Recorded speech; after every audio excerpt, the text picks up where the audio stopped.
हम लोग पुराने नियम के सर्वेक्षण उसके पहले क्लास के तीसरे पार्ट में हैं।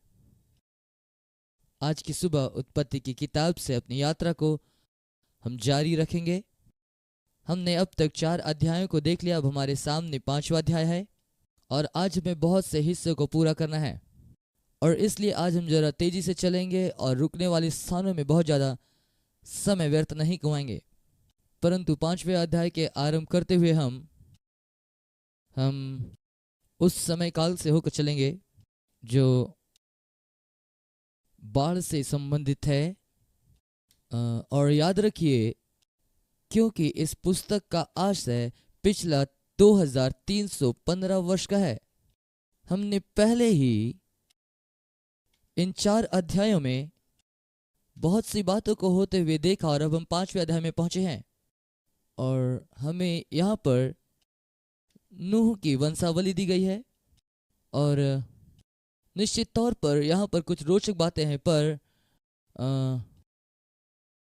वंशावली को देखने के लिए हम अपना बहुत ज़्यादा समय यहाँ पर नहीं लगाएंगे, परंतु और इस समय में हम लोग अध्याय 5 के अनुसार कुछ बातों को स्थापित करेंगे। और जैसा हम यहाँ पर देख पाते हैं, मूल रूप से यहाँ 2 अलग अलग प्रकार के लोग हैं और जिन्होंने और उस काल में उन्होंने पृथ्वी को जनसंख्या से भर दिया और वे लोग कनानी कहलाए। वे लोग ईश्वर रहित समूह के लोग थे और सेत वंश के लोग ईश्वरीय थे। हम इस वर्गीकरण को 2 अलग अलग समूह के लोगों के लिए इस्तेमाल कर सकते हैं, लेकिन ये सेत वंशी ये लोग एक धर्मी जाति थे, परंतु इन्होंने अपने अलगाव को खो दिया था अंतरजातीय विवाह की वजह से, जिसे परमेश्वर ने मना किया था। और इस बात के परिणाम स्वरूप में परमेश्वर के वचन के अनुसार पाप पृथ्वी पर भर गई थी और इसे हम अध्याय 6 वचन 5 में पाते हैं। ये इस प्रकार कहता है, यहोवा ने देखा कि मनुष्य की बुराई पृथ्वी पर बढ़ गई है और जो कुछ उसके मन में विचार में उत्पन्न होता है वह बुरा होता है और निरंतर बुरा ही होता है। इसलिए क्या होता है, ईश्वरीय जीवन और परमेश्वर की व्यवस्था का जीवन का क्षय होता है, क्योंकि जो कुछ परमेश्वर ने उनसे करने को कहा उन्होंने उसका विरोध किया। फिर से एक बार हम लगातार इन बातों को देख रहे हैं। आज के समय में पृथ्वी पर क्या हो रहा है, लोग परमेश्वर की योजना से और उसके उद्देश्य से बाहर होते जा रहे हैं और ऐसा देखते हैं, हम ऐसे जी रहे हैं। यदि मानवीय शब्दावली का इस्तेमाल किया जाए, हमें गिरे हुए पृथ्वी पर रह रहे हैं जो बहुत तेजी से गिरता जा रहा है। और इन दिनों में लोगों की नैतिकता को आप जानते हैं कि आप जानते हैं, ऐसे एक दिन में हम लोग छुट्टी के कारण अवकाश पर थे और टेलीविज़न ऑन करके हम लोग फुटबॉल गेम देख रहे थे, जो आप जानते हैं बहुत ही अच्छा था। लेकिन कमर्शियल्स के दौरान आपको अपनी सुरक्षा करनी चाहिए। वे लोग वैसे बातों पर बातें करते हैं जो आज से लगभग 20 साल पहले वैसे विषयों को टीवी पर कहने की मनाही थी, और वे आज ऐसे शब्दावलियों का इस्तेमाल कर रहे हैं जिसे आज जब मैं सुनता हूँ मैं चकित हो जाता हूँ और मैं यहाँ पर थोड़ी देर के लिए हूँ। अन्य शब्दों में कहें, ये क्या हो रहा है? क्या हम परमेश्वर के सिद्धांतों और उसके स्तर से हम अलग हो चुके हैं और आज कलीसिया संसार के चीज़ों के साथ सम्मिलित होना आरंभ कर दिया है? हम अपने व्यवहार को देखें, यदि आज हम संसार के समान देख रहे तो शायद संसार आज हमारे जीवन का हिस्सा बन गया है, जो कि पूरी रीति से परमेश्वर के उस सिद्धांत के विपरीत है जो कहता है उनके बीच में से निकलो और अशुद्ध वस्तु को मत छुओ। और ज्योति का अंधकार से क्या मेल है? किसी कारण से पिछले इतने सालों में कलीसिया ने कहीं अपने मूल सिद्धांत को खो दिया है और इन स्थानों में संसार का प्रवेश हो चुका। और जब हम वचन में पढ़ रहे हैं वहां की भी वही दशा थी। हम बस ऐसे ही उस स्तर से अलग नहीं हो सकते जिसे परमेश्वर ने तय किया है। और आप और मैं परमेश्वर के उद्धार पाए हुए संतान होने के नाते हमें उन बातों के लिए खड़े होना है जिसे परमेश्वर सही ठहराता है। हमें उन बातों में नहीं खड़ा होना है जिसे संसार सही ठहराता है और उन कलीसियाओं से बाहर निकलने की आवश्यकता है जहां पर राजनीति होती है और जहां पर सिर्फ बातें ही होती है। अब जानते हैं, यदि परमेश्वर ने कहा है तो हमें उसमें बने रहने की आवश्यकता है। और लोग क्या कहेंगे इसकी चिंता ना करें। इसलिए क्या आप जानते हैं, एक ऐसा समय आएगा जब आपको खड़े होने की आवश्यकता होगी, और इसलिए उस दिन के लिए अपने आप को आप तैयार करके रखें। लेकिन क्या होता है कि क्योंकि कनानी लोग, कैन के वंशज, वो पूरी रीति से रास्ते से भटक गए और परमेश्वर से दूर हो गए, परंतु शेत एक प्रकार से वो सत्य में बना रहा, और शेत के वंशज ये लोग तब तक धर्मी बने रहे जब तक वे परमेश्वर की आज्ञा उल्लंघन कर रास्ते से भटक नहीं गए। और परमेश्वर ने देखा कि मनुष्य की बुराई पृथ्वी पर बढ़ गई है, और उनके विचारों में जो उत्पन्न होता है वो बुरा ही होता है। इसलिए ये एक बुरा समय था। परंतु शुभ संदेश यह है कि शेत के वंश में से वहां एक व्यक्ति था जिसका नाम नूह था, जो खराई के साथ परमेश्वर के साथ था। और उसके जिक्र के बारे में हम देख सकते हैं अध्याय 5 के वंशावली में 5वें अध्याय के 28वें वचन में ऐसा लिखा है, जब लेमेक 182 वर्ष का हुआ तो उससे एक पुत्र जन्म हुआ, उसने उसका नाम नूह रखा, यह कहते हुए कि यहोवा ने जो पृथ्वी को साथ दिया है उसके विषय में यह लड़का हमारे काम में और कठिन परिश्रम में जो हम करते हैं हमको शांति देगा। हम आगे देखेंगे अध्याय 6 का वचन 6, और हम इस वचन को यहाँ पर पढ़ेंगे। और किंग जेम्स वर्सन में ऐसा लिखा, और यहोवा पृथ्वी पर मनुष्य को बनाने से पछताया और वो मन में अति खेदित हुआ। पृथ्वी पर मनुष्य को बना करके वो पछताया और मन में खेदित हुआ। मैं इसे इसलिए पसंद करता हूँ क्योंकि ये कुछ ऐसी बात है जो न केवल सिर्फ पुराने नियम आया बल्कि नए नियम में भी आया, और कहा गया कि पवित्र आत्मा को शोकित ना करो। और इसलिए हम जानते हैं कि क्योंकि हम में से कुछ के कामों के द्वारा और हमारे व्यवहार के द्वारा हम परमेश्वर को दुखी कर सकते हैं, और इसी के विषय में यहाँ पर कहा गया कि परमेश्वर वहां पर जो कुछ भी होता उसे देखकर दुखी हुआ। मुझे नहीं पता क्यों लिखा गया कि वह पछताया, क्योंकि मेरे विचार से तो यहाँ पर पूर्णतः अलग तस्वीर है। और उसी आयत में ऐसा कहा गया है, और यहोवा पृथ्वी पर मनुष्य को बनाने से पछताया और वो मन में अति खेदित हुआ। मेरे विचार से हम समझ पा रहे हैं यहाँ पर क्या लिखा हुआ है। तब यहोवा ने कहा, मैं मनुष्य को जिसकी सृष्टि मैंने की पृथ्वी के ऊपर से मिटा दूंगा। क्या मनुष्य, क्या पशु, क्या रेंगने वाले जंतु, क्या आकाश के पक्षी, सबको मिटा दूंगा। और इसके साथ 8वां आयत, यह भी अद्भुत वचन है जो प्राय कई बार गलत रीति से समझा गया। मैं उम्मीद करता हूं और मैं विश्वास करता हूं कि सही समझ की बातों को आपके साथ बांटूंगा। परंतु यहोवा के अनुग्रह की दृष्टि नूह पर बनी रही। अब प्राय लोग इसे इस रीति से लेते हैं और कहते हैं नूह परमेश्वर द्वारा बख्शा गया था और बुलाया गया था क्योंकि नूह का चुनाव परमेश्वर ने किया था। और यदि हम इसे उस दृष्टिकोण से लेते हैं, और इसे अक्सर ऐसा सिखाया भी जाता है क्योंकि नूह ने जो अपने जीवन में किया उसके वजह से ही परमेश्वर ने उसे और उसके परिवार को बख्शा, तब हम पूर्णतः बाइबल के सिद्धांत से अलग हो जाएंगे। हम अपने कर्मों के आधार पर परमेश्वर के निकट ग्रहण योग्य नहीं है। और इसके साथ ही बाइबल स्पष्टता से इस बात को सिखाती कि परमेश्वर लोगों का सम्मान करने वाला नहीं।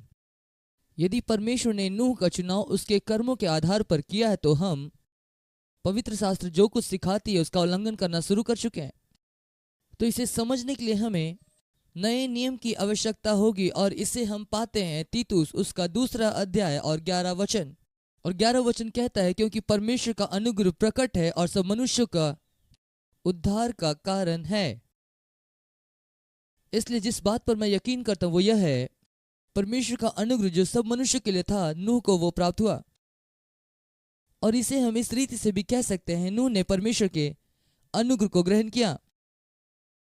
और तब पवित्र शास्त्र के अनुसार यह वक्तव्य मेल खाता है कि परमेश्वर लोगों का सम्मान नहीं करता। परमेश्वर ऐसा नहीं करता कि एक से प्रेम करता और दूसरे से नहीं करता, या एक पर अनुग्रह करता और दूसरे पर अनुग्रह नहीं करता।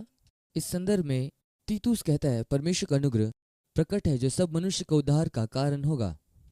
अब आप में से कितने लोग जानते हैं आज भी कार्य करता है, परंतु हर किसी ने उस अनुग्रह को ग्रहण नहीं किया। आमीन। और ये केवल विश्वास के द्वारा ही अनुग्रह ग्रहण किया जा सकता है, क्योंकि विश्वास के द्वारा अनुग्रह ही से तुम्हारा उद्धार हुआ, और ये तुम्हारी ओर से नहीं वरन परमेश्वर का दान है, और न कर्मों के कारण, ऐसा ना हो कि कोई भी घमंड करे। यदि परमेश्वर ने नूह को उसके कामों की वजह से बचाया तो ये वचन की उन सारी शिक्षाओं का उल्लंघन करता है जो कहता है कि हम अपने कामों के द्वारा ग्रहण नहीं किए गए परंतु उस अनुग्रह की वजह से ग्रहण किया गया और हमने उसके अनुग्रह को ग्रहण किया है। आमीन। और इसलिए नूह उस अनुग्रह को पाया, उसने उस अनुग्रह को ग्रहण किया, उसने उस अनुग्रह को प्राप्त किया है। और तब वचन आगे ऐसा बताती है और फिर वहां नूह के वंश की सूची दी गई है। परंतु जैसे ही हम आगे बढ़ते हैं 6 अध्याय के 13वें वचन में, तब परमेश्वर ने नूह से कहा, सब प्राणियों का अंत करने का प्रश्न मेरे सामने आ गया क्योंकि उसके कारण पृथ्वी उपद्रव से भर गया, इसलिए मैं उसको पृथ्वी समेत नष्ट कर डालूंगा। और अब तू गोपेर वृक्ष की लकड़ी का एक जहाज बना ले, उसमें कोठरियां बनाना और भीतर और बाहर उस पर राल लगाना, इस ढंग से जहाज बनाना। अब यह एक ऐसी बात है जो हम देखने जा रहे हैं जो नूह के जीवन में एक विश्वास के निर्णय को प्रकट करता है ताकि वो परमेश्वर के अनुग्रह को प्राप्त करे और बचाया जा सके। फिर से एक बार हम यहाँ पर देखते हैं कि कैसे विश्वास और अनुग्रह हाथों हाथ कार्य करते हैं। अनुग्रह जो हमारे लिए परमेश्वर द्वारा उपलब्ध कराया गया, दिया गया है, उपाय किया गया है, और कहता है अनुग्रह सब मनुष्यों पर प्रकट हुआ। फिर से एक बार परमेश्वर के अनुग्रह से लाभान्वित होने के लिए हमें विश्वास से प्रत्युत्तर देने की आवश्यकता है। और वचन हमें इस बात को सिखाती कि विश्वास कर्म बिना या बिना कार्य के द्वारा वह प्रभाव रहित या मरा हुआ विश्वास है। इसलिए हम यहाँ देखते हैं परमेश्वर अनुग्रह दे रहा है। नूह ने परमेश्वर के अनुग्रह को ग्रहण किया लेकिन उसने विश्वास को प्रदर्शित किया। जब परमेश्वर ने उससे कुछ करने को कहा तो अनुग्रह के प्रत्युत्तर में उसने जहाज बनाया। अब यहाँ पर हम आनंद मनाते हुए अपना बहुत सा समय यहाँ बिता सकते हैं। हम बहुत थोड़े समय के लिए यहाँ रुकेंगे, पर यदि आप अपने मन में कल्पना कर सकते हैं तो कल्पना करें परमेश्वर नूह से कह रहा है और जहाज बनाने को कह रहा है। मैं कल्पना करता हूँ नूह पहले सवाल पूछा होगा, ये जहाज क्या है, क्योंकि अब तक वहां ऐसा कुछ ना था। जहाज बनाने की आवश्यकता क्या है? क्योंकि बाढ़ आएगी। ठीक है, वहां से मुझे बताएं बाढ़ क्या है, क्योंकि अब तक बाढ़ नहीं आई थी। इसलिए हम यहाँ पर देख रहे हैं कुछ ऐसी बातें, कुछ हास्यपद बातें जिसका सामना नूह करता, पर हमें जैसा हम वचन पढ़ते उन वचनों के आधार पर इन बातों को हमें अपने में महसूस करना चाहिए। आप में और मुझ में कोई भिन्नता नहीं। और वचन इस बात की व्याख्या करता है कि नए नियम में जितने भी ये पुराने नियम के लोग हैं, पुराने नियम के वे सारे परमेश्वर के लोग हमारे समान ही जुनून से भरे हुए हैं। अन्य शब्दों में यदि कहे तो हम में और उनमें किसी भी परिस्थिति में कोई भिन्नता नहीं। और इसलिए परमेश्वर नूह से कहता है कि मैं चाहता हूं कि तुम मेरे लिए एक जहाज बनाओ। और इससे पहले अब तक कोई जहाज नहीं था और ये बाढ़ से बचाव के लिए था जो अब तक कभी नहीं आया था। इसलिए आप में से कितने लोग जानते हैं कि यही वो स्थान है जहां पर पहली बार विश्वास क्रियाशील हुआ। अविश्वास आसक्ति की वस्तु की निश्चयता और अनदेखी वस्तु का प्रवान है। अन्य शब्दों में कहा जाए तो उसने ना जहाज देखा था ना बाढ़, परंतु परमेश्वर ने कहा, इसलिए उसकी उम्मीद परमेश्वर के वचन पर आधारित थी। और ये बहुत ही रोचक बात है। मुझे नहीं पता आप में से कितनों के पास ऐसा बाइबल है जो राल शब्द का रेफरेंस देता हो। ये सिर्फ यहाँ पर नहीं परंतु पूरे पुराने नियम में यहाँ पर यह शब्द राल, जी हाँ, हम इसे अलकतरे जैसा पदार्थ के रूप में समझ पाते हैं। लेकिन यदि इस शब्द को आप इब्रानी भाषा में देखें तो इसका मतलब दुख उठाना, पश्चाताप का बलिदान या पश्चाताप का दुख होना या जीवन की कीमत। और इसलिए फिर से एक बार हम यहाँ पर क्या देख रहे हैं? हम देख रहे हैं एक ऐसी तस्वीर जिसमें आप और मैं उस जहाज के अंदर रखे गए हैं जो यीशु मसीह है। वो हमारा पश्चाताप का बलिदान है। और जब हम उसमें होते हैं और जो कुछ भी होता है हम उससे सुरक्षित होते हैं, विशेष रीति से परमेश्वर के न्याय से। तो यहाँ एक तस्वीर है जिसमें जहाज का निर्माण दर्शाया गया है और उसमें राल लगाया गया। और जैसा मैं कहता हूँ इसका मतलब है पश्चाताप या जिंदगी की कीमत। और उसने वो सारे निर्देश दिए थे कि कैसे इसे बनाना है और तब उसे बताता है और किन बातों को वहां डालना है। और 22वां पद इस प्रकार से कहता है, परमेश्वर की इस आज्ञा के अनुसार नूह ने सब कुछ किया। फिर से एक बार हम यहाँ पर देख रहे हैं कि यहाँ पे परमेश्वर ने अपना अनुग्रह बढ़ाया। नूह ने उस अनुग्रह को ग्रहण किया, परंतु जो कुछ परमेश्वर ने करने को कहा वो करते हुए अपने विश्वास को प्रकट किया। लेकिन ये अनुग्रह से आरंभ हुआ। फिर से एक बार ये सारी बातें उस योजना में शामिल हो गया जो आज भी कार्य करता है, और वो है विश्वास द्वारा अनुग्रह से तुम्हारा उद्धार हुआ है। अब वापस तीतुस की पत्री में, क्योंकि परमेश्वर का वह अनुग्रह प्रकट है जो सब मनुष्य का उद्धार का कारण है। ये परमेश्वर की मर्जी है कि कोई भी नाश ना हो, परंतु सब कोई छुटकारे के ज्ञान को पाले। और इसलिए परमेश्वर का अनुग्रह कई बार, आपको पता है, कई बार हम इसे समझ नहीं पाते कैसे परमेश्वर का अनुग्रह प्रकट होता है। परंतु मैं मान गया और पूरी रीति से आश्वस्त हूं, और यदि परमेश्वर कहे कि उसका अनुग्रह हर मनुष्य पर प्रकट है, तो तब मैं ये विश्वास नहीं करूंगा कि कोई परमेश्वर के सामने खड़ा होकर के कहे कि मेरे पास तो नहीं है। मैं ये विश्वास करता हूं कि यह बहुत ही स्पष्ट है कि प्रत्येक व्यक्ति जो जीवन जिया उसे एक अवसर मिला है कि इस अनुग्रह को ग्रहण करे। अब मैं एक कहानी आपको बाद में बताना चाह रहा था, लेकिन ऐसा मुझे प्रतीत हो रहा है कि उस कहानी को मैं अभी आपको बताऊं। कई वर्ष पहले एक व्यक्ति से हमारी मुलाकात हुई, और उस सज्जन व्यक्ति का नाम परमेश्वर तिप्सु था। और जो भी कि हम ये नहीं जानते कि हम किस प्रकार से उसके संपर्क में आए। जब हम उससे मिले तब उसने अपनी गवाही हमारे साथ बांटी, और वो एक छोटे से द्वीप मॉरिशस का रहने वाला है। और आज तक मैं नहीं जानता और आपको बता भी नहीं सकता कि वो कहाँ पर है। परंतु उस वक्त जब वो एक छोटा लड़का ही था, और उस द्वीप में और जिस समुदाय से वो संबंध रखता था, वह उसमें बहुतायत से जादू टोना, ओझा और जादू टोना करने वाले लोग पाए जाते थे। उसके पिता ने उनमें से किसी एक को नाराज कर दिया, और उस जादू टोना करने वाले ने उस पर श्राप कहा।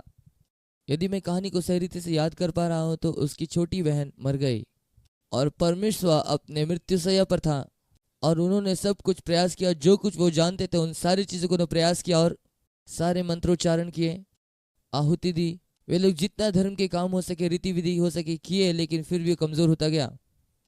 और जैसा उसकी बहन की किस्मत थी वैसे इसकी भी होने जा रही थी।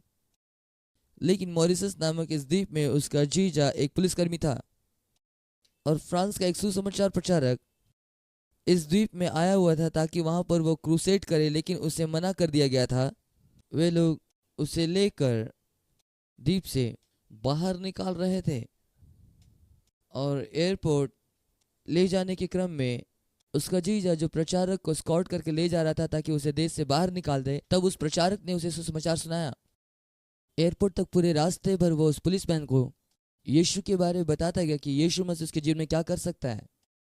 और वे एयरपोर्ट पहुंच जाते हैं, उसे हवाई जहाज में बैठा दिया जाता है, और उस राष्ट्र से उसे बाहर भेज दिया जाता है। परंतु परमेश्वर का जीजा वो वापस परमेश्वर के घर लौटता और उसे कहता है, तुमने अब तक बहुत कुछ प्रयास किया, लेकिन मैंने एक नए ईश्वर के बारे सुना, क्यों ना तुम उसके नाम को पुकारो और देखो कि क्या होता है। उसका नाम यीशु है, तुम तो ऐसे भी मरने पर हो। इसलिए परमेश्वर अपने मृत्यु सैया से ही चिल्ला उठता है, हे नए ईश्वर यीशु, यदि तू मेरी सहायता कर सकता है तो कर। और वो उसी घड़ी चंगा हो गया, और उसने यीशु का दर्शन पाया, और वो वचनों का दर्शन देखना आरंभ किया, और वो पूरे द्वीप में घूम करके अब सभी को यीशु के बारे में बताने लगा, और वचन उसके जीवन में आने लगे, और वो बांटने लगा। और तब परमेश्वर का आत्मा उससे बातें करने लगता है, और उससे कहता है कि परमेश्वर, मैंने तुम्हें बुलाया है ताकि तुम मेरे संदेशों की घोषणा करो, लेकिन तुम्हें तैयारी करनी होगी, उसके लिए बाइबल कॉलेज जाना होगा। वो बाइबल क्या है जानता ही नहीं था। अब ये बाइबल स्कूल क्या है। और फिर वह बस परमेश्वर को ढूंढता रहा, और परमेश्वर ने उससे कहा, मैं चाहता हूं कि तुम नीचे एयरपोर्ट में जाओ, और मैं चाहता हूं जैसे लोग कतार में खड़े हैं टिकट के लिए तुम भी रहो। उसने कहा, तुम जाओ, अपना सूटकेस पैक करो, एयरपोर्ट जाओ और वहां खड़े रहो और लाइन को देखो। वो उस कतार में खड़ा था। उस कतार में एक लड़का चलता हुआ उसके पास आया और उससे कहता है, अब जानते हैं क्या हुआ। वो कहता है, मुझे कुछ अजीब से लग रहा है और मैं अपना टिकट तुम्हें देना चाहता हूं। और उस लड़के ने उसे अपना टिकट दे दिया, और ये टिकट डैलस टेक्सास का था। यहाँ परमेश्वर को हम देखते हैं, बच्चों के समान विश्वास जो कुछ नहीं जानता है, और यीशु के साथ उसकी मुलाकात हुई। वो ऊपर जाकर जहाज में आता है और डैलस टेक्सास की ओर उड़ता है, डीएफडब्ल्यू में उतरता है। मुझे नहीं पता आप में से कितने लोग डीएफडब्ल्यू गए हैं। उसके पास एक सूटकेस है जिसे लेकर फुटपाथ पर चल रहा था, एक कैब ड्राइवर उसे खींच लेता है। तो वो ड्राइवर पूछता है क्या आप कहीं जाना चाहते हैं? मुझे नहीं पता। फिर वो पूछता है आप कहाँ जाना चाहते हैं? वो कहता है मुझे नहीं पता। तब वो पूछता है आप यहाँ पर क्यों आए हैं? तब वो कहता है परमेश्वर ने मुझसे कहा है कि तुम्हें बाइबल स्कूल जाना है, क्या तुम कोई बाइबल स्कूल जानते हो? और ये जो कैब ड्राइवर ये क्राइस्ट फॉर द नेशन का स्टूडेंट हुआ करता था।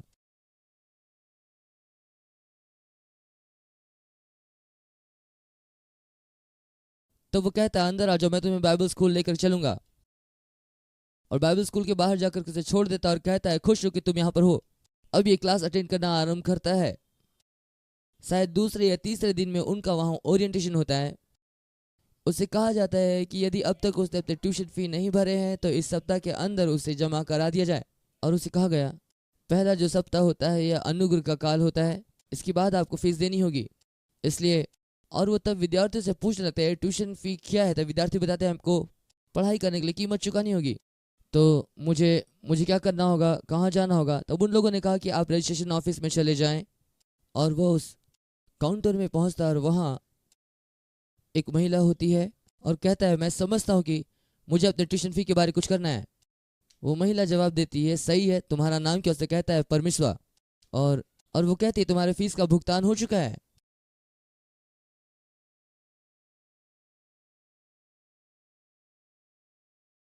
और ये तो बस उसके सेवकाई का आरंभ ही था। और जब हम लोग उससे मिले तब तक वो एक ख्याति पात्र सेवक बन चुका था और हम लोग उसके चर्च गए। अद्भुत अभिषेक और परमेश्वर के दान और वरदानों से परिपूर्ण था वो। यह एक अद्भुत समय था। मैं ये सारी बातें ये बताने के लिए कही, हम नहीं जानते परमेश्वर का अनुग्रह किस रीति प्रकट होगा। आप में से कितने लोग जानते हैं कि हम एक सामर्थ्य परमेश्वर की सेवा करें जिसने कह दी कि अपने आप को हर एक पर प्रकट करेगा तो निश्चित अपने आप को हर एक पर प्रकट करेगा।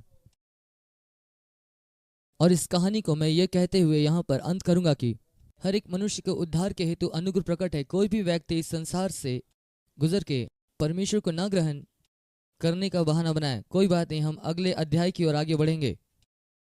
मुझे लगा ये कहानी आपको अच्छी लगी। जितनी बार मैं इसे सुनता हूँ मैं आशीष पाता हूँ। नूह जब उस जहाज के अंदर प्रवेश किया, अध्याय 7 उसके जहाज के अंदर प्रवेश करने के विषय कहता है।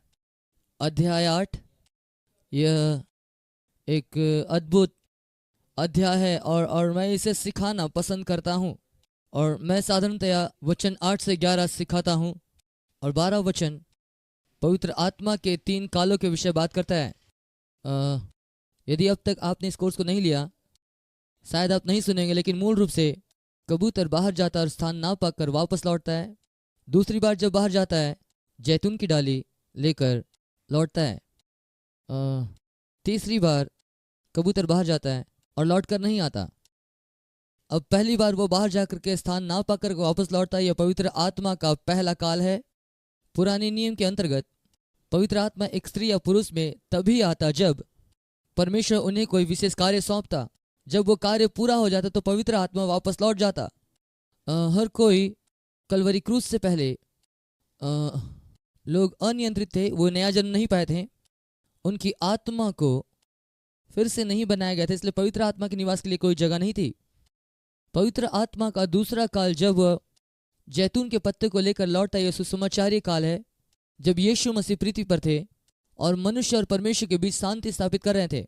जैतून की पत्ती शांति का चिन्ह है और इस बात को भी चिन्हित करता है कि न्याय का कार्य पूरा हो चुका है। और फिर तीसरा काल वो काल जब पवित्र आत्मा का प्रकटीकरण नए नियम के काल में हुआ, जब यीशु मसीह ने कहा मैं पिता के पास वापस लौटूंगा और तुम्हारे लिए एक सहायक भेजूंगा जो हमेशा तुम्हारे साथ होगा। यहाँ उत्पत्ति 8 में बहुत ही अद्भुत शिक्षा है।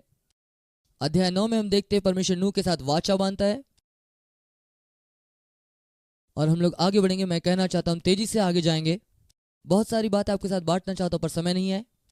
हम लोग वचन के अगले भाग की ओर आगे बढ़ेंगे और अध्याय 10 और 11 को हम लोग देखेंगे। हमें बताया गया था कि यहाँ में लोगों के बीच एकता है और अब जानते हैं परमेश्वर का उद्देश्य नूह के पीढ़ी के लिए था कि वो सब जगह फैल जाए और सभी राष्ट्रों पर अधिकार कर लिया और उस परमेश्वर के बारे में बताया जिनके साथ उनका संबंध था, जिसने उनके जीवन का विस्तार किया। इसके लिए जो हम रेफरेंस दे सकते वो यह है, हम जल्दी से निकाल करके देखेंगे, और ये हमको मिलता है व्यवस्था विवरण की किताब में, उसका 32वां अध्याय और उसका 8 वचन। आपको निकालने की आवश्यकता नहीं, आप अपना रेफरेंस लिख लें। परंतु व्यवस्था विवरण 32:8 में ऐसा कहता है, जब परम प्रधान ने एक एक जाति को निज निज भाग बांट दिया और आदमी को अलग अलग बसाया, तब उसने देश देश के लोगों की सीमाएं इजरायलियों की गिनती के अनुसार ठहराई। मूल रूप से वो यह कह रहा है कि वो लोगों को यहां पर उठा रहा है। अब नूह की पीढ़ी को वो इस्तेमाल करने जा रहा है ताकि उसके द्वारा संसार के लोग उसे जान जाएं।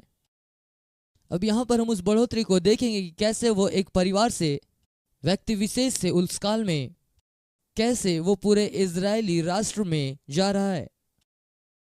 और इस रीति से बाइबल इजरायली लोगों को परमेश्वर के जन के रूप में चिन्हित करता है। और इन लोगों के चुनाव करने के पीछे उसका कारण यह था कि इनके द्वारा वो अपने आप को संसार के अन्य लोगों में अपने आप को प्रकट करे और विशिष्ट कार्य करे। ठीक है, हम नए नियम के काल में आते हैं जहां अब हम जीवन जी रहे हैं, नए नियम का युग।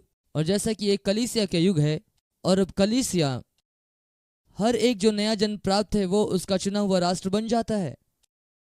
पहला पत्रस 2:9 के अनुसार वो कहता है, परंतु तुम एक चुना हुआ वंश और राजपदधारी, याजकों का समाज और पवित्र लोग और परमेश्वर की निज प्रजा हो, इसलिए कि जिसने तुम्हें अंधकार में से अपनी अद्भुत ज्योति में बुलाया है उसके गुण को प्रकट करो। जब हम इन सारे वचनों से होकर के गुजरेंगे तो हम इस बात को देखेंगे कि कैसे वो एक व्यक्ति से आरंभ करते हुए, परिवार से होते हुए राष्ट्र की ओर आगे बढ़ता है, और अब वो सारी जाति समूह के लोग की ओर बढ़ता है, और उसका एकमात्र उद्देश्य है कि लोग परमेश्वर को जाने। यही हमारा कार्य है। इसीलिए हम यहाँ पर हैं कि हम खोए हुए लोगों और मरती हुई दुनिया का परिचय परमेश्वर से कराएं, और यही आशा रखी जाती कि ऐसा ही हो। अध्याय 11 में, और जैसा कि हम आगे बढ़ते हुए चलेंगे, हम इस बात को पाएंगे कि सारी सृष्टि में एक ही भाषा थी और एक ही बोली थी। वहाँ पर जातीय एकता और भाषा के तौर पर एकता थी। और फिर कुछ ऐसा करना आरंभ करते हैं कि जो परमेश्वर की योजना नहीं थी।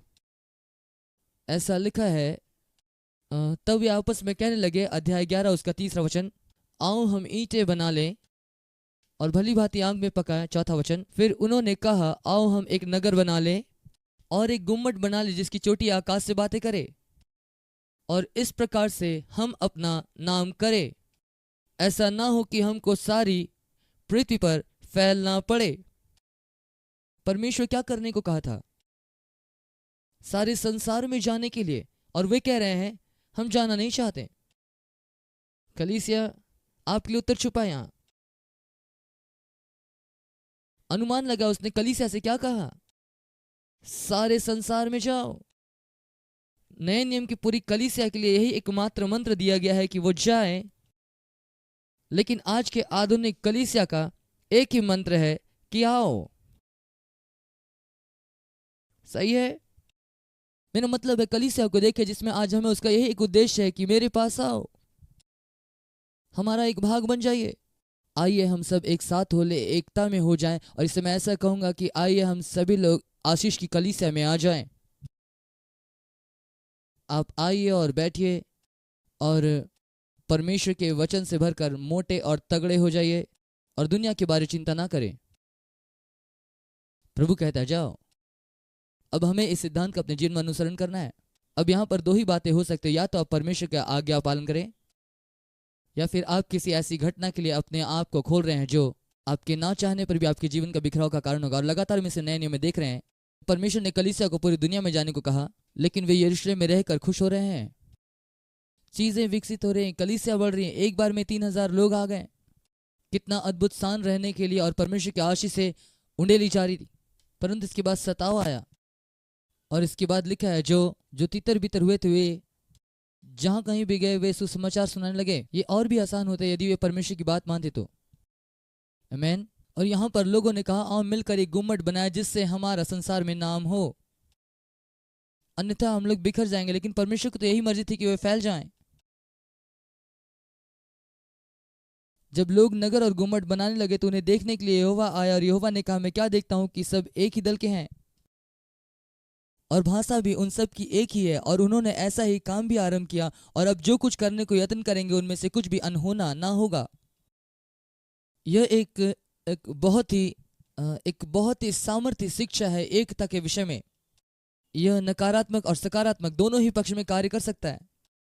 आप में से कितने लोग जानते हैं पेंतिकोस्त के दिन ये सारे लोग एक ही जगह पर एक मन के थे, और अचानक वे सब, इसलिए एकता अच्छी भी हो सकती है, बुरी भी हो सकती है, निर्भर करता है आपकी सोच कैसी है।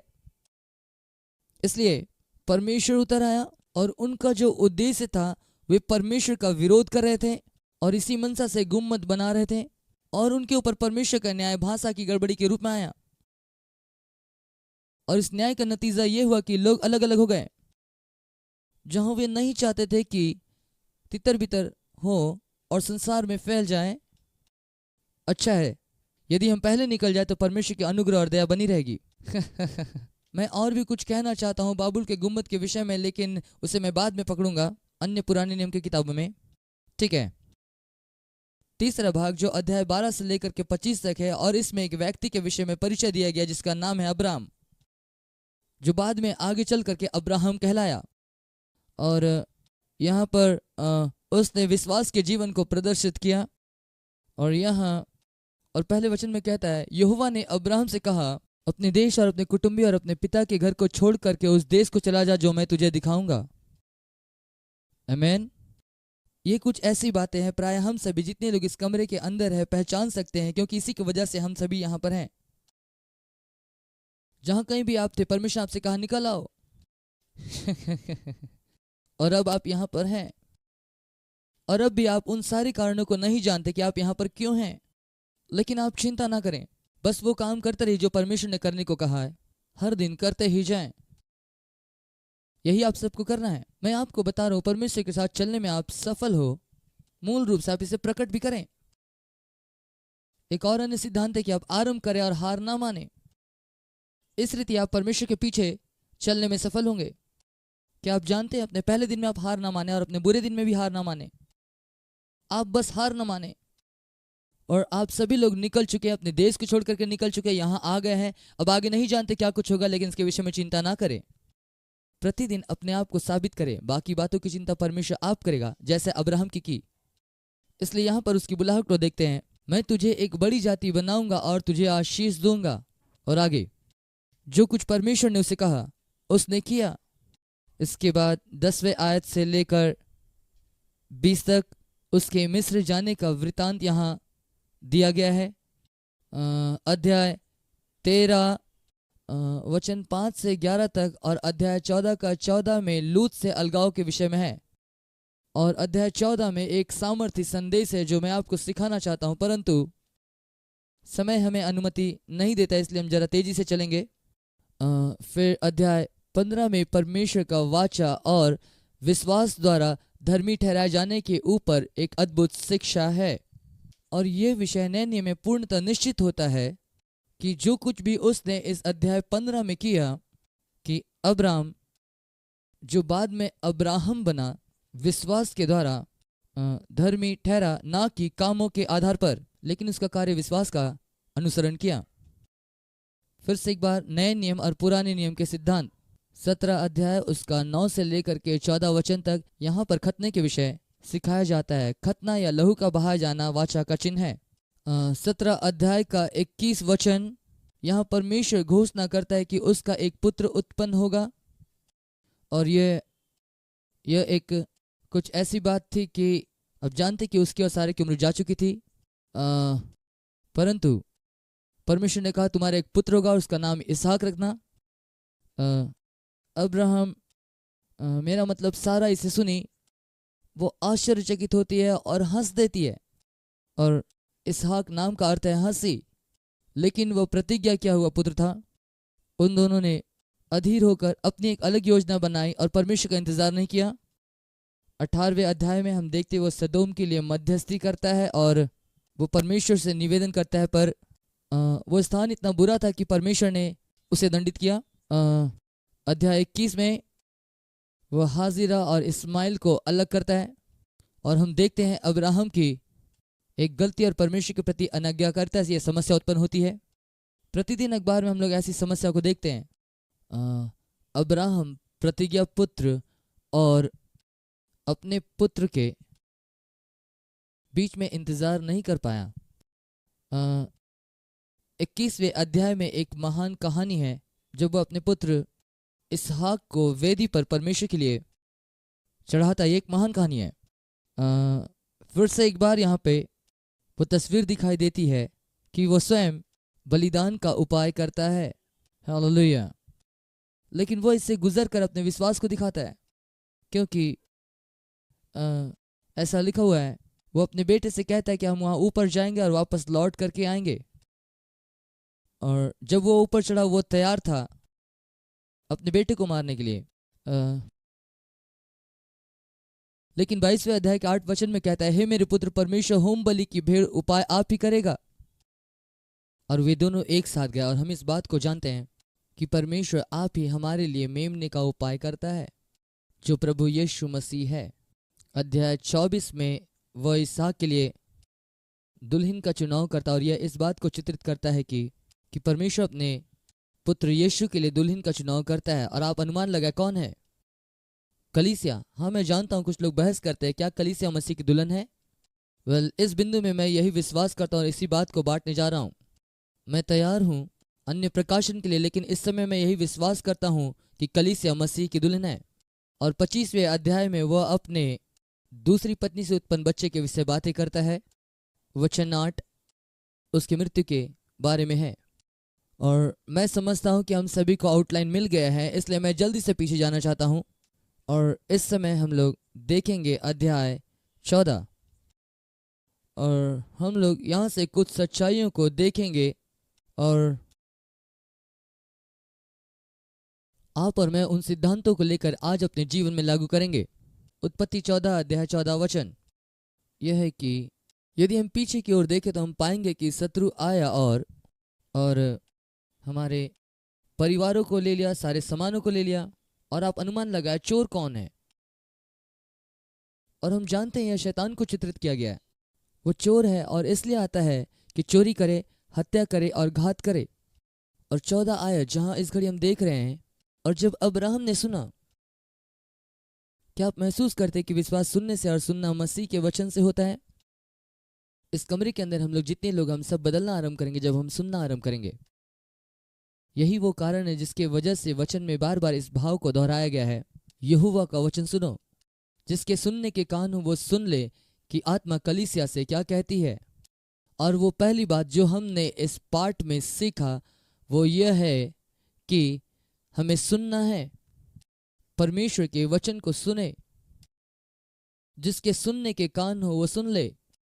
हमारा एक उद्देश्य होना है कि हम सुने। हमें एक निर्णय लेना है कि हम सुनेंगे। फिर से एक बार, परमेश्वर आपकी इच्छा का उल्लंघन नहीं करेगा। यदि आप परमेश्वर को नहीं सुनना चाहते आप उससे नहीं सुनेंगे। दूसरी तरफ यह कार्य करते हैं, यदि आप सुनना चाहते हैं आप सुनेंगे। यीशु ने कहा, तुम मेरी भेड़ हो और मेरी भेड़ें मेरा शब्द सुनती है। यहाँ हम जय के उत्सव में चलना आरंभ करते हैं और पहली बात हमें सुनना है, और विश्वास सुनने से आता है। और अगली बात जो उसने किया, और अभी भी हम 14 आयत में, और हम देखते हैं वो अपने सेवकों को हथियारों से लैस किया जो उसके घर में जन्मे थे। अनुभव करें कि ये कितना महत्वपूर्ण है कि आप ऐसे लोगों की संगति में रहें जिनका विश्वास समान हो। अब जानते हैं मैं ऐसा प्रयास नहीं कर रहा हूँ कि किसी भी डिनोमिनेशन या चर्च को मैं नीचा करूँ, और निश्चित तौर पर मैं नहीं कह रहा हूँ कि अपनी कलीसिया को छोड़ दे। पर क्या आप जानते हैं हमें ज़रूरी है कि समझने की आवश्यकता है कि ये कितनी महत्वपूर्ण बात है कि हम ऐसे लोगों की संगति में रहें जो सही बातों पर यकीन करते हैं। इसलिए मैं कभी भी अपने आप को ऐसे लोगों के बीच में नहीं रखूंगा जो यकीन नहीं करते कि यीशु मसीह आज भी चमत्कार करते हैं। मैं ऐसे लोगों के साथ संगति नहीं करूंगा जो और ये कहते हैं कि पवित्र आत्मा पर यकीन नहीं करते और वो तो बीत गया। मैं तो किसी ऐसे व्यक्ति के साथ रहूंगा जो वैसा विश्वास करता है जैसा मैं, और वैसे लोगों के साथ मैं रहूंगा और वैसे लोगों के साथ मैं संगति रखूंगा। और लड़कों, यही है। क्या आप जानते हैं हमारा स्कूल सबसे स्वस्थ स्थान है संसार के सभी स्थानों से जिसे मैं जानता हूं, और मैं खुश हूं कि मैं इसका एक भाग हूं। और ऐसा इसलिए है क्योंकि हम परमेश्वर को बेहतर रीति से जानने के लिए ढूंढ रहे हैं और हमारे जीवन के लिए उसके वचन को और उसकी योजना को बेहतर रीति से जानने के लिए हम एक अच्छे स्थान में हैं। हम सुन रहे हैं और वैसे लोगों के संगति में हैं जहां सभी का विश्वास एक समान है। और फिर अनुमान लगा वो क्या किया, शत्रु को हरा दिया। क्या यह अद्भुत नहीं है जब हम इस वचन को सुनते हैं, जब यीशु मसीह ने पतरस को ये बात प्रकट करता है, जब वो कहता है और मैं अपनी कलीसिया बनाऊंगा इस अंगीकार के ऊपर में कि यीशु ही मसीह है जो जीवित परमेश्वर का पुत्र है, और मैं अपनी कलीसिया बनाऊंगा और अधोलोक के फाटक उस पर प्रबल ना हो पाएंगे। अब यहाँ में ये भी चित्रित किया गया है कि जैसा कि मानो कि हम चारों ओर से किला बंद है और अधोलोक प्रबल नहीं हो सकता। आप में से कितने लोग ये जानते हैं कि यहाँ पर कहा गया अधोलोक के फाटक, अन्य शब्दों में यदि कहें फाटक जो हमें रोकने के लिए होते हैं, रुकावट के दृष्टिकोण से, घेराबंदी के लिए। लेकिन यीशु मसीह कह रहे हैं जब ये कलीसिया आगे बढ़ेगी तब नर के दल से रोक नहीं पाएगी। और यही बात यहां प्रस्तुत किया गया है, आपको शैतान का पीछा करना है। बहुत सारे मसीह अपने आप को चार दीवारी में छुपा करके रखे हैं और उम्मीद कर रहे हैं कि शैतान उस तक नहीं पहुंच सकता। लेकिन यदि हम वचन को ध्यानपूर्वक सुने, यदि हम समान विश्वास वाले लोगों के साथ में मिले रहें, हम शैतान को खदेड़ने के लिए उसका पीछा करेंगे। हम उसके फाटकों पर हमला करेंगे और उसके फाटक स्थिर खड़े न रह पाएंगे। और हम उन बातों को करेंगे जो अगले वचन में लिखा है। हम अपने सारे चीज़ों को वापस ले आएंगे और अपने सारे सामानों को वापस ले लेंगे जो कुछ भी शत्रु ने चुरा लिया था। आमीन। और हम आक्रामक होंगे और उस पर जाकर आक्रमण करेंगे, इसके बजाय कि हम पीछे बैठे रहें और चुपचाप होकर कुछ ना करें। हमको एक योद्धा के समान क्रियाशील होना है, हमको इससे ले लेना है। और यीशु मसीह इस प्रकार कहते हैं यूहन्ना बपतिस्मा देने वाले के दिनों से अब तक स्वर्ग के राज्य में बलपूर्वक प्रवेश होता रहा और बलवान उसे छीन लेते हैं। अन्य शब्दों में कहे तो ऐसा कहा गया है, आप दब्बू ना बने, आप सिर्फ चुपचाप बैठे ना रहें और के सरा सरा ये गीत गाते मत रहिए। आक्रामक बनिए, शैतान का पीछे कीजिए और उन चीज़ों को वापस ले लीजिए जो उसने आपसे चुराया है। उसका पीछा करें और अपने सारे सामानों को वापस ले लें। और यही आपको करना है, इसलिए हम आपको हथियार से लैश कर रहे हैं। हालेलुया। हमारे अपने घराने के लोग, मैं इस पर यकीन करता हूँ और अपने क्लास में सभी से कहता हूँ, जो कोई भी यहाँ पर होता है उसे कहता हूँ कि आप जानते हैं मेरे हृदय की इच्छा यही कि मैं चाहता हूँ कि आप सभी लोग बढ़ें, बाहर जाएं और कलीसिया स्थापित करें। अपनी मन की बातों और बुद्धि से ना चले, लेकिन परमेश्वर जो चाहता है उसकी योजना से वास्तविक रूप से मजबूत हो और बाहर जाना आरंभ करें। अपने जीवन में परमेश्वर की योजना और उद्देश्य को पूरा करना शुरू कर दें और इस दुनिया को बदल दें। और हम देख रहे हैं थोड़ा थोड़ा करके ऐसा हो रहा है। लगभग हमारे 18 स्कूल है अभी और बहुत ही जल्द अब 20 हो जाएंगे, शायद इससे और भी ज़्यादा हो जाए जो अलग अलग स्थानों पे होंगे। लड़कों, हम लोग भिन्नता लेकर के आ रहे हैं। आप जिस कमरे के अंदर देख रहे हो उससे कहीं बड़ी बात की आप भागीदार हैं, लेकिन हम क्रियाशील रूप से परमेश्वर के वचन को सुन रहे हैं और विश्वास बढ़ रहा है।